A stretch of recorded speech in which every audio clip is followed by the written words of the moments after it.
Texas Rising is a 2015 History Channel 10-hour television miniseries based on the Texas Revolution against Mexico and how the Texas Rangers were created. It is directed by Roland Joffe and premiered on May 25, 2015. The series stars Bill Paxton, Jeffrey Dean Morgan, Ray Liotta, Brendan Fraser, Olivier Martinez and Cynthia Addai Robinson. Premise. Opening introduction. Production. Filming began around June 2014 in Durango, Mexico. The series is from A+E Studios and ITV Studios America, produced by Think Factory Media with Leslie Greif as executive producer. Actor Jeffrey Dean Morgan, a taken of tuna a day to lose 40 pounds for his role as Deaf Smith.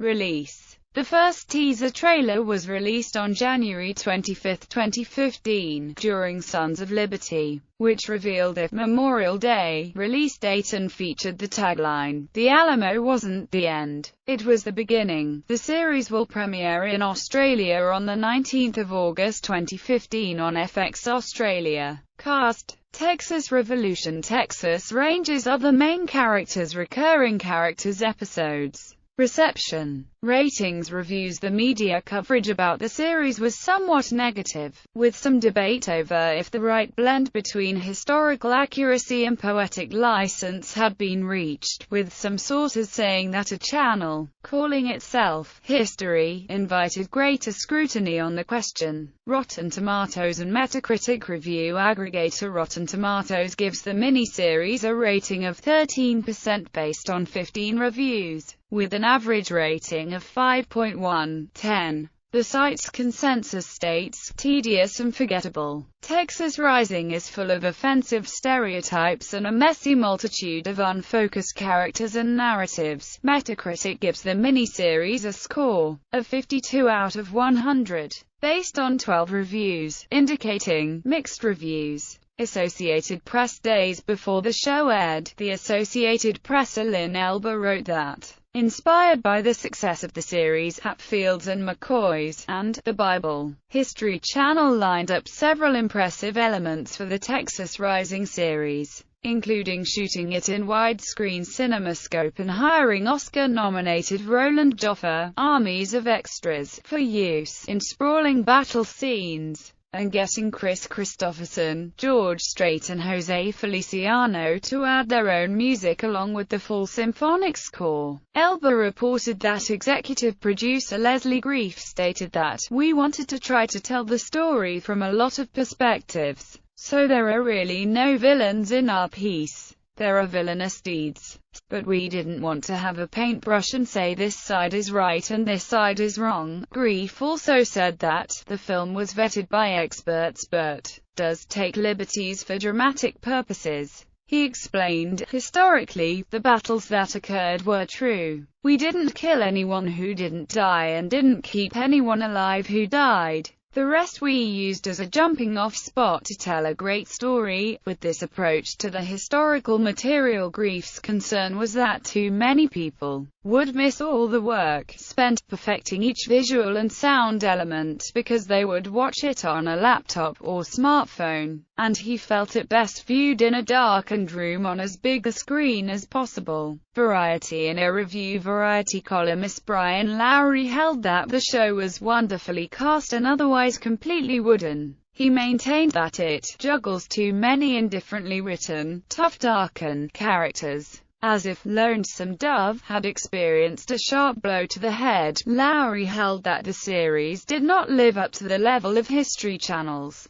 previous series, Hatfields and McCoys. Lowry did hold that the concept of trying to fill in the gap for audiences of what happened after the Alamo was a good one, but that the series was unable to do so effectively. He held a major flaw was the wholly one-dimensional way the Mexican are depicted, and that the portrayal of Santa Anna invoked memories of the cartoon Snidely Whiplash and the character The Most Interesting Man in the World from the Dos Equis advertising campaign. Lowry held that the show pays more attention to the marketing campaign than the script. Washington Post. The Washington Post reported that the series seemed more concerned with portraying those fighting for Texas's independence as if they were in John Wayne's 1960 film, The Alamo, rather than addressing the complexity of the actual historical events, an approach one might not suspect from a channel that is named History. The Post held that it was a love letter to the Lone Star State that some critics say broadcasts conservative politics and punctures history's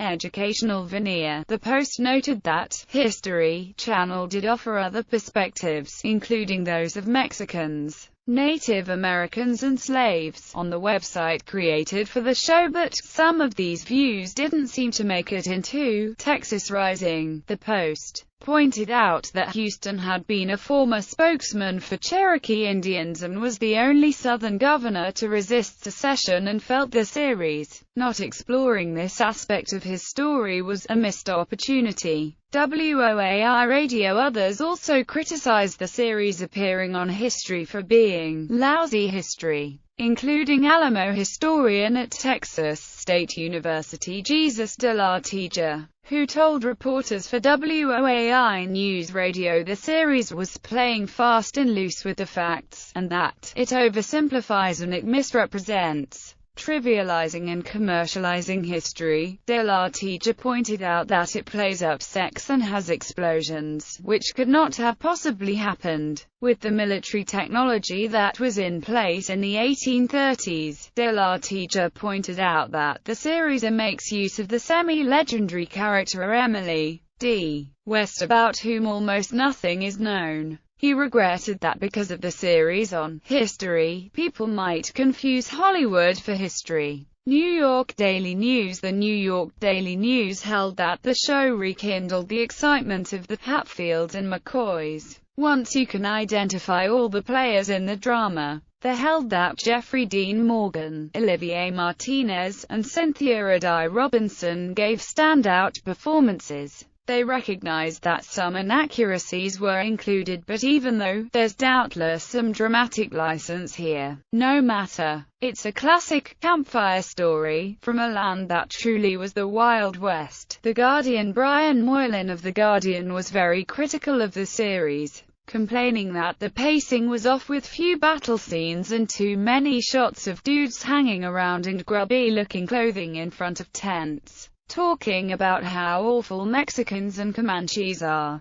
and a lot of dithering and boring discussion of military tactics. Despite this, he did hold that it would appeal to the fans of History Channel's Hatfields and McCoys and the Bible, because it displayed libertarian and conservative sensibilities. He considered the other series superior to Texas Rising, criticizing this series for atrocious dialogue, poor characterization and mechanical acting. By comparison, Moylan held that the writing was bad as it failed to develop characters. None of the characters exude any sort of individuality at all. In fact, by the end of the first 2 hours, you will hardly know anyone's name, their place in the hierarchy, or their contributions to the cause, and scenes attempting to establish character are so heavy-handed that they will render more eye rolls than engagement. Moylan also felt that the series suffered by lacking any post-colonial reflection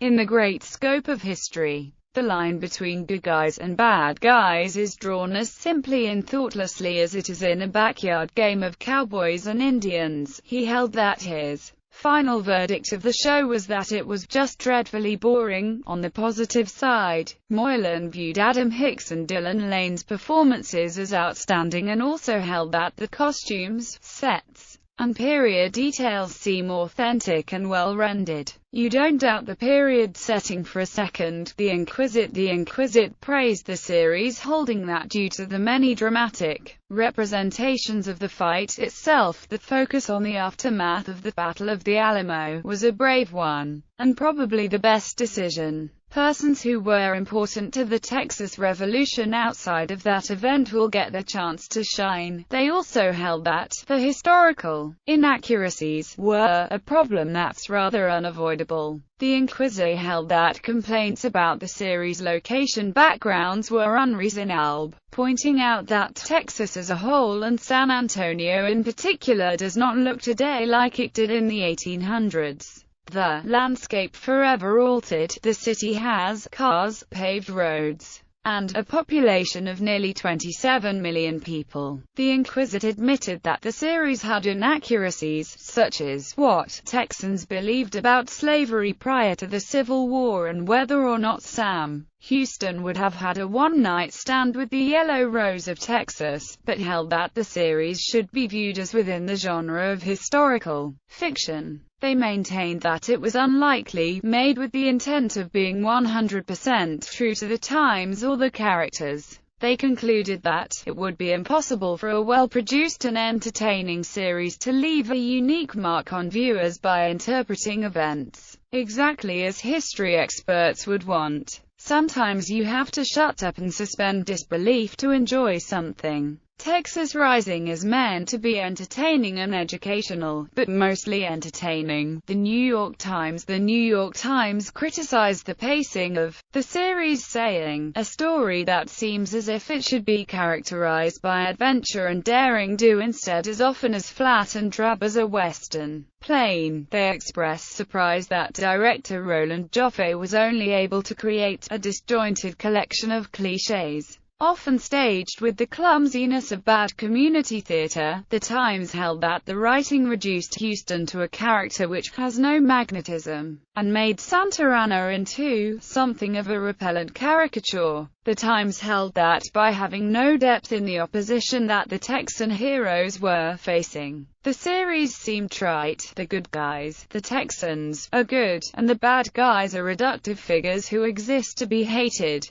Native American warriors gallop and whoop. Mexican soldiers and generals enjoy cockfights, executions and all things vile. They also complained that the dialogue was truly awful, with characters speaking in sound bites rather than convincing conversation. The Times held that some good performances could be found if one overlooks the drawbacks, singling out Leota, Fraser, and Jeremy Davis' work in the series. The Times also praised the music video done for the series by Chris Christopherson, doing a cover of Tom Petty's "I Won't Back Down." Historical inaccuracies. Durango, Mexico was the filming location. Unlike Durango, the southeast part of Texas has no mountains, no cliffs. Mexican soldiers driving Susanna Dickinson and her daughter, and Emily D. West, in a wagon and are attacked by Karankawa Indians. The Alamo survivors walked to Gonzales. No Mexican soldiers were with them. It took them 7 days to walk the 80 miles. Susanna and her daughter were actually accompanied by Travis Slave Joe and Almont's Black Cook. They were not attacked by Indians, and the Karankawa were a coastal band, not horse culture plains Indians as depicted. In fact, most of the few Karankawa warriors left fought on the Texian side during the War of Independence. Emily D. West, who was from Connecticut, New York and had no Southern accent, was never at the Alamo accompanying Susanna Dickinson. She was kidnapped by Santa-Anna's troops on April 16 at Morgan's Point, Texas. Empresario Buckley is depicted as the Empresario of Victoria, Texas, whose loyalties are with Santa-Anna. Victoria was actually the capital of De Leon's colony. Real-life Empresario Martin de Leon died in 1833. His family fought on the side of the Texians when war broke out. In Episode 3, Blood for Blood, the Victoria bandstand is clearly behind Buckley. That bandstand was not built until after 1839. In the final episode, United States President Andrew Jackson indicates that he fought and defeated the Duke of Wellington at the Battle of New Orleans. Arthur Wellesley, 1st Duke of Wellington, never led men in the battle nor campaigned in North America. The British force at New Orleans was led by Edward Pakenham, Wellington's brother-in-law and subordinate during the Peninsular War. Empresario Buckley told Tom Mitchell to never short him a nickel. Nickels did not exist yet. Erastus' death. Smith dies in the final episode before Sam Houston is elected the first president of Texas, which was in October 1836. He actually died on November 30, 1837. In the final episode, a town band that included a sousaphone is seen playing in the background. The sousaphone was not created until 1890. At the end of the final episode, the saloon patrons break into singing "The Yellow Rose of Texas." The song did not make its first published appearance until 1853. Doc Ewing was only 27 in 1836. He was born in 1809. The actor who played him was in his mid-60s. He was not old enough to have a daughter that age of Sarah Ewing in the mini-series. Ewing was also Scots-Irish, which should have been reflected in his accent. Sarah Ewing didn't exist. Alexander Ray Ewing's daughter was named Catherine and was born in 1852, only 1 year before her father's death in 1853. There are no records of any other surviving children. Awards and nominations. Nominations: Emmy Awards. Outstanding Sound Mixing for a Limited Series or a Movie, Night 4. Outstanding Sound Editing for a Limited Series, Movie or a Special, Night 4. Outstanding Original Main Title Theme Music. Online Film and Television Association Awards: Best Costume Design in a Non-Series. Best Visual Effects in a Non-Series. Screen Actors Guild Awards: Best Male Actor in a TV Movie, Miniseries, Ray Liotta. Women's Image Network Awards: Best Actress in a Drama Series, Cynthia Addai Robinson.